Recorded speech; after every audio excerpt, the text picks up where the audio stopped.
If you suddenly find yourself confined to your home, figuring out video chats, unsure how to do your job in a whole new world, then Joe Biden is just like you.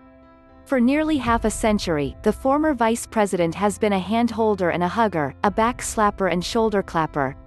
He built his career in a world of constant plane travel, crowds and caucuses, where a 77-year-old thinks nothing of shaking dozens of hands a day, or working a rope line for hours, looking voters in the eye and swapping stories and burdens. But just as Biden was sewing up the 2020 Democratic nomination, this world suddenly ceased to exist. Which means that Biden, an analog politician if ever there was one, is suddenly running an entirely digital campaign. "I'm used to being in a television studio, or outstanding before a couple thousand people talking, and here I am in my basement," he said during a recent digital town hall with family YouTubers, flashing those famous Biden teeth. "I'm trying to learn, too." This shift has upended every political campaign in 2020, but it's especially challenging for Biden, who had already served 3 decades in the Senate by the time Facebook was invented. He doesn't have an intuitive sense of what goes viral and why, and he doesn't tend to enrage or inspire in the ways that create online engagement. If Alexandria Ocasio-Cortez is fluent in the internet, and candidates like Bernie Sanders and Elizabeth Warren have come to master it as a second language, Biden is still learning the basics. His campaign knows what's at stake. In the same way that the VP says this is a battle for the soul of a nation, it's also kind of a battle for the soul of the internet, says Rob Flaherty, Biden's digital director. But it's also clear that Biden's digital campaigning is a work in progress. He's not a digital candidate, says veteran Democratic strategist David Axelrod. One of the reasons he hasn't been able to raise money the way others have raised money is that he's not of that medium. There's no blueprint for campaigning through a global pandemic, but the campaign is gamely trying to adjust. Biden now has a cozy-looking video studio in the basement of his home, where he sits for hours calling into local news stations and live-streaming town halls with youth organizers and frontline workers fighting COVID-19. So far, he's stayed mostly on his own turf. He's done 4 episodes of his podcast with figures ranging from Michigan Gov. Gretchen Whitmer to Reverend Dr. William J. Barber II.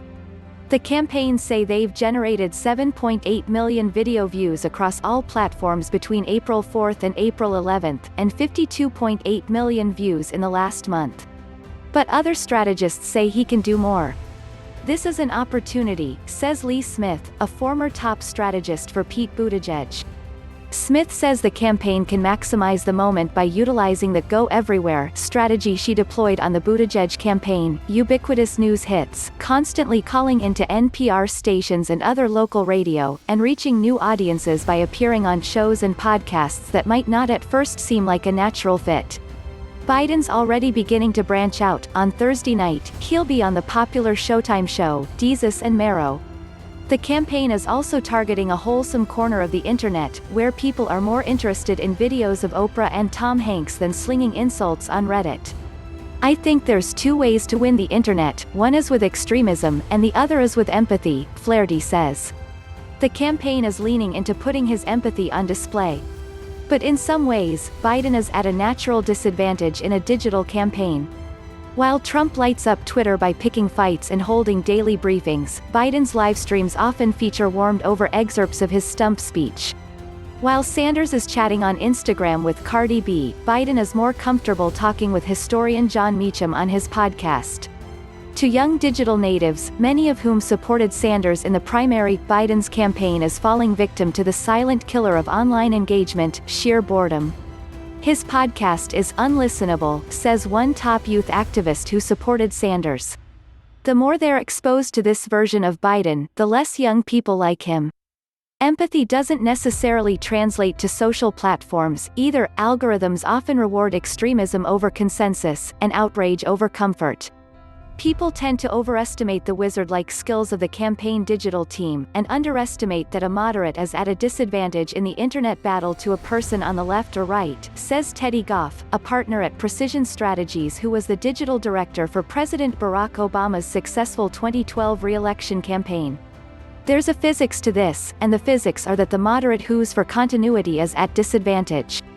This is the central question facing Biden's digital campaign. His penchant for collaboration is part of what made him appealing to many Democratic voters, but will it translate into passionate online support? Joe Biden, by nature of being a consensus candidate, does not necessarily have the supporter intensity that other candidates would, says Tyler Brown, a former digital director for the Republican National Committee who is now president of Hadron Strategies. And so it becomes more difficult to leverage that into an effective online game. The Trump campaign learned that lesson early on. Since 2016, it has made stoking online outrage a core method for political outreach and fundraising. The strategy was so successful that Brad Parscale, who was the digital media director in 2016, is now the campaign manager. Trump's campaign is being run by a digital guy, says Alan Fuller, co-founder of Caucus Room, a social network for conservatives. Is the Biden campaign structured to move that same way? Not yet. According to the digital agency Bully Pulpit Interactive, the Biden campaign has outspent Trump on Facebook and Google by about $3 million since March. But its digital team is the same scrappy crew as it was in the primary, and although the campaign plans to hire more people, they haven't done it yet. Biden still makes his major decisions with mostly longtime advisors whose impulse is often to go presidential rather than trying to go viral. Some strategists say that shtick is not breaking through. "We've got a lot of catch-up work to do," says one Democratic strategist who advised a different 2020 candidate. A Rose Garden strategy is gonna be tough to execute against Donald Trump. At the same time, some in Biden's orbit think that modeling presidential behavior during a crisis is the best way to run against someone like Trump, especially when people are starved for competent leadership. Donald Trump is like our chief digital strategist in the Biden campaign.